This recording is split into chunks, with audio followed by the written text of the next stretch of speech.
Homestead, I made a roasted hen with some roasted potatoes and carrots, and I'm gonna show you how I did that with some gravy and rolls and of course a dessert. So if you wanna see how I did this, then keep on watching. And this is also in collaboration with my girl Kat from Southern Farm and Kitchen.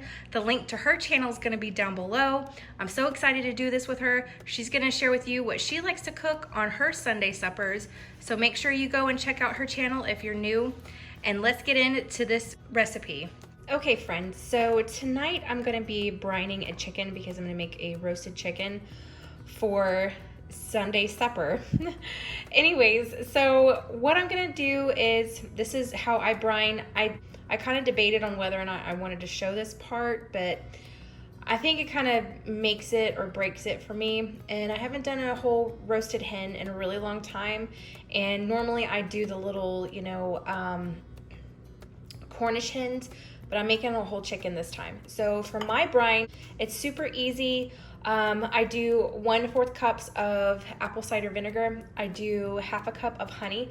If you don't have honey, you can use obviously regular granulated sugar, or you can do brown sugar as well. I've done that in a pinch and it turned out just fine.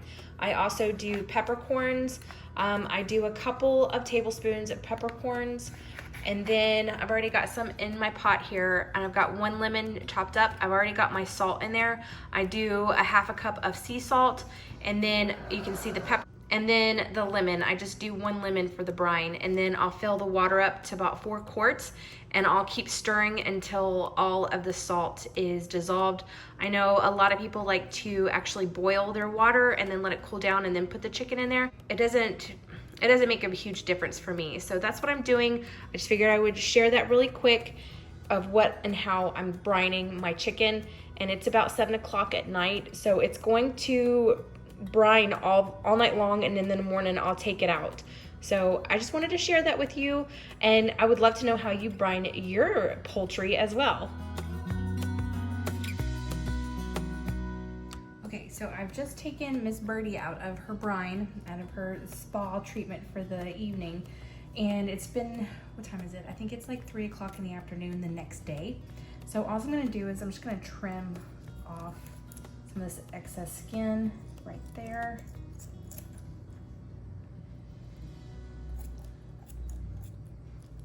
Because we don't really need that part.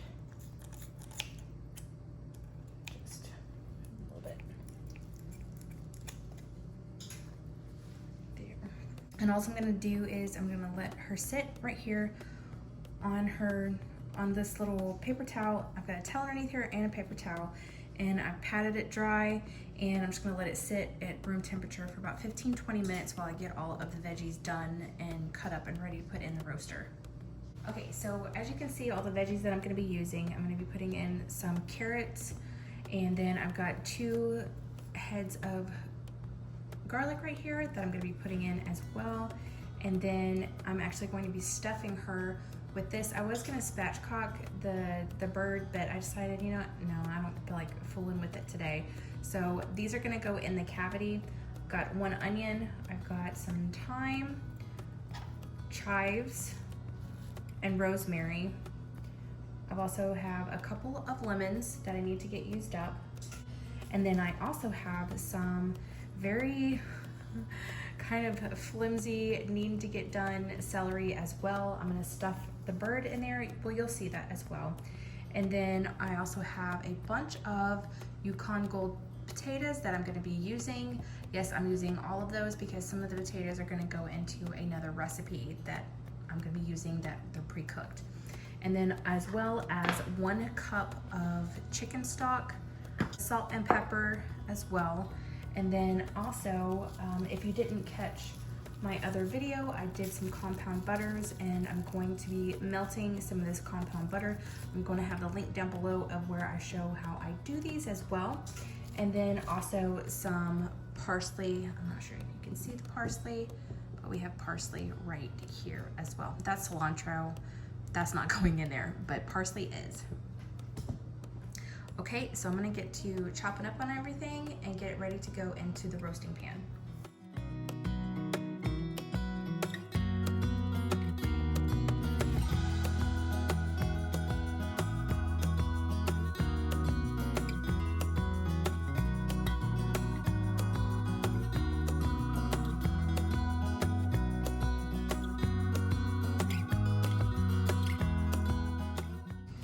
Okay, as you can see, I've got everything in there. I even quartered and just put in the onion as well. And I also sliced up one of the lemons and just tossed that in there as well. And then I'm just gonna lay some of these herbs around. This is rosemary right there. Just gonna lay that in. Any kind of aromatics that you have are going to be amazing. I have some of the chives that I'm gonna just toss in there. And also some parsley. I'm gonna leave these pretty chunky. I'm not gonna mince them up or anything like that. I'm just gonna top it off just like that and toss it in. Okay, and then I have my butter. I'm just gonna slice off and then lay all of the butter on top of everything. Just scatter them about. If you decide to go ahead and make some of this compound butter. Okay, and then I've got some sea salt. I'm going to put all throughout here, as well as some black pepper.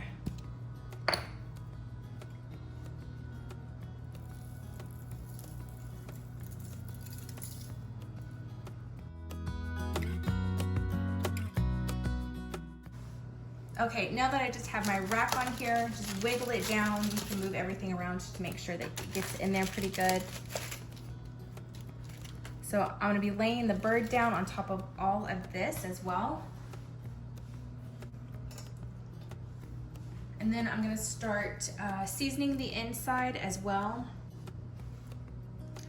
Okay, I just put some salt and pepper in this so I don't have to cross-contaminate anything. And sprinkle generously the salt and pepper. Okay, and then also on the inside of the bird. Okay, I'm gonna go ahead and start stuffing the bird. I've got some of these kind of already peeled garlic that I'm gonna shove in her. And then I'm also gonna put in some lemon. Get her nice and stuffed.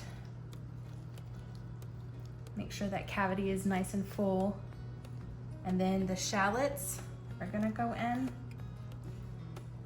as the thyme. I'm gonna put all this thyme in there as well. Push the stems as far back as I can. It doesn't have to be perfect. All the way back. Just like so. Also gonna put in some of these celery tops as well.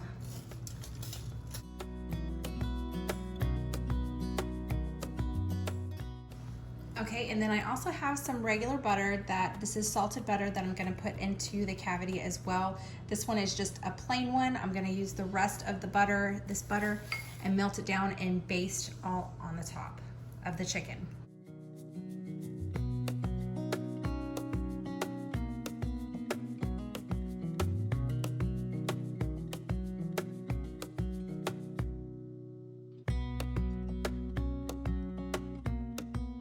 Okay, so as you can see, I just tied the legs together, just a simple loop. You know, the bird's already dead. She doesn't need to be bound and gagged anymore. So that's all I do. I don't do anything fancy. And then I'll just snip off the little pieces right here. Okay, so now that I've got my compound butter nice and melted, I'm going to brush Mrs. Butterball all the way around and get her seasoned up, and then put her in the oven.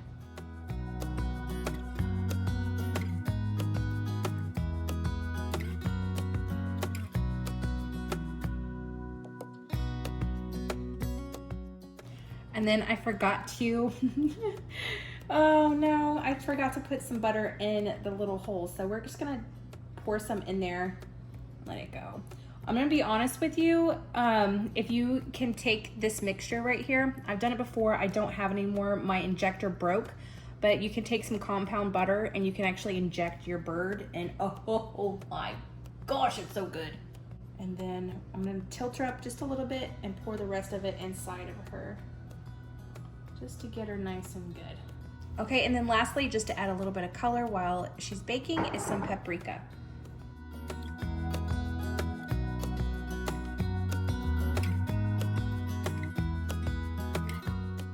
Now, I'm going to let her go and check her temperature, and once the chicken breast reaches 180, then I'm gonna pull her out.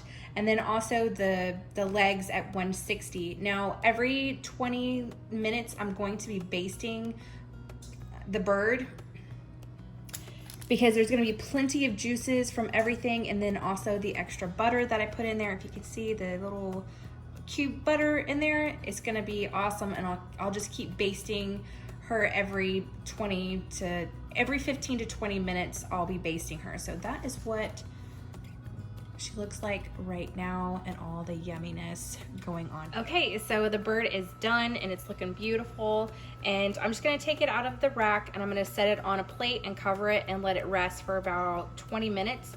And then I'm going to just set these aside. I'm gonna take a few of the potatoes out. At the end, I did have to cover these because they started getting quite done right there. We never eat that part, so it doesn't really bother me. But yeah, that's what the bird is looking like. So pretty. Beautiful bird. Okay, everybody, so there is the chicken. It's looking absolutely stunning and it smells wonderful. I've made this many, many times. Now, sometimes it's a hit and miss with the bird. This time I didn't get enough of the juices rendered off of this chicken to make homemade gravy. I really wanted to show you how I make that because I absolutely love the way that I personally make chicken gravy. But I did have, thank goodness, a packet of the Pioneer turkey gravy. So thank goodness for that. And then of course we did some little crescent rolls, and then I didn't plan anything for a dessert, but I like, whenever I make meals like this for Sunday supper, I like to have some kind of dessert. But I just grabbed out a funfetti cake, and the kids are excited about this. They're actually ready to dig into that. But anyways, again, definitely look down below for all the timestamps and the ingredients. And then also don't forget to go and check out Kat's channel and see what she cooked up. You're absolutely gonna love it. So I'll see you in my next video. Bye, y'all.